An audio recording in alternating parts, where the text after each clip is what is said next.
जमीन पर बैठे भाइयों बहनों सज्जनों को क्रांतिकारी जोहार। आज पूरे भिल प्रदेश राष्ट्र का आदिवासी महासम्मेलन है।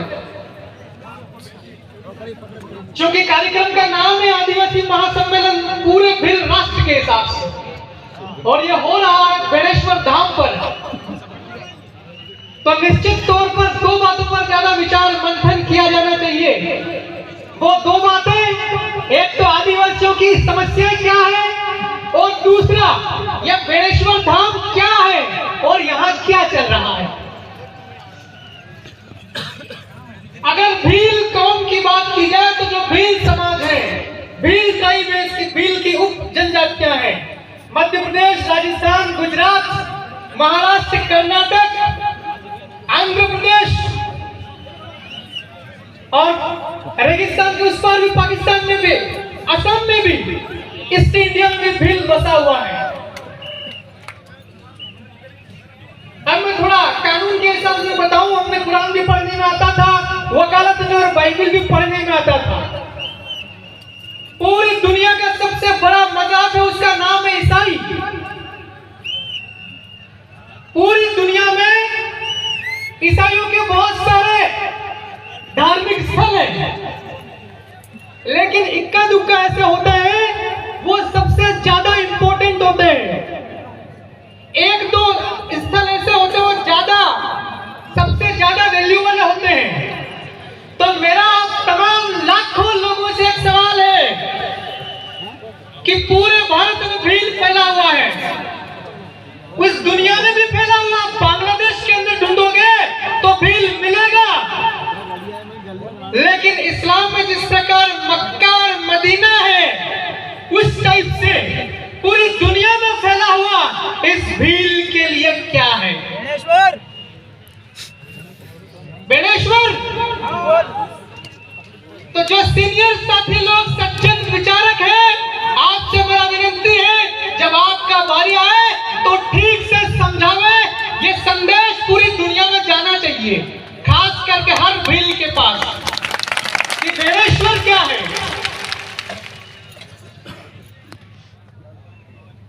ईसा मसीह का देख लो, चाहे बेथलेहम होए, चाहे यरूशलेम होए, एक समय ऐसा आता है पूरी दुनिया के ईसाई लोग इकट्ठा होते हैं। क्रिसमस का त्योहार आता है, सारे ईसाई लोग उसको मनाते हैं। तो हमारे समाज, ये भील कौम है, भील कम्युनिटी सबसे पुराना है, सबसे प्राचीनतम समाज है। क्या इस समाज के अंदर में जो कमियां हैं, गड़बड़ियां हैं, खामियां हैं, इसको ठीक कौन करेगा? क्या इलाहाबाद से कोई पंडित आएगा? क्या काशी के घाट के लोग आएंगे?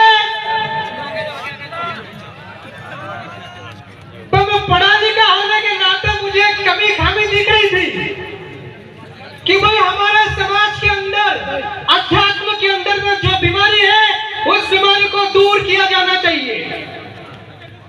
बहुत बड़ी बीमारी तो नहीं है, लेकिन हमारे जो अध्यात्म प्राचीनतम है, प्रकृति को मानने वाला समाज है, इस प्रकृति को मानने वाले समाज के अंदर में लोगों ने, गैर आदिवासियों ने समाज की आध्यात्मिकता को प्रदूषित करने का काम किया। इस प्रदूषण को दूर करने का काम करना पड़ेगा। हमारी संस्कृति को शुद्धिकरण होना चाहिए। हमारी आध्यात्मिकता जो है सचमुच में प्रकृति को मानने वाली, उसमें सुधार होना चाहिए। रहा सवाल जमीन बचाने का, तो हम जैसा लगे वैसा करना चाहिए। अगर कानून के सहारा हमें कुछ मिलता है, असेंबली, विधानसभा, लोकसभा के अंदर में अगर हमारी सुनवाई होती है तो ठीक है, नहीं होती हो तो भी कोई बात नहीं। 5 दिन सुप्रीम कोर्ट, विधानसभा, लोकसभा को साइड में रख के, जहां जहां जमीनें हैं, जैसा हमने तैयार किया कि 2 एक रात में, अब तैयार किया है तो यहाँ पर फसलें बोना है या कोई पार्क बनाना, पेड़ पौधे लगाना, यह भी हमने ही तय करना है। डूंगरपुर का जिला प्रशासन या बांसवाड़ा के जिला प्रशासन को अनुमति लेने की बिल्कुल जरूरत नहीं है। हाँ, कौन से कोने में माऊजी महाराज की प्रतिमा रहेगी, कौन से कोने में कौन सा पुरखा रहेगा, कहां पर राणा कुंजा, कहां बिरसा मुंडा टंटे मामा बैठेगा, ये आपको तय करना है। मगर हाँ, इधर बजरंग बली, इधर श्री राम जी, लक्ष्मी माता, कालिका माता, ये काम बंद करना पड़ेगा। ये करने की वजह से ही आज ये सबसे पवित्रतम स्थल के ऊपर में ये दुविधा है जमीन बचाने की। हमारे जो पुरखे हैं उनकी बात पहले होना चाहिए। अभी तक कितने सालों का इतिहास उठा के देख लो, 10,000, 20,000, 50,000 सालों का इतिहास उठा के देख लो। आदिवासी लोग आज तक किसी के अंडर में रह करके काम नहीं किए हैं। तो हम लोग दूसरों की संस्कृति के हम लोग कैसे अनुसरण करें? हम लोग दूसरों की आध्यात्मिकता का अनुसरण कैसे करें? दूसरों के देवी देवता, दूसरों के मजहब का अनुसरण कैसे करें? खुद का सुधार कौन करेगा? हमें ही करना है। जो लोग ज्यादा पढ़े लिखे, जो लोग विचारक हैं, उनकी यह जिम्मेवारी है। सचमुच का सच्चा संदेश हर एक व्यक्ति तक जाना चाहिए। दोबारा फिर से ज्वार पुनः फिर प्रदेश को।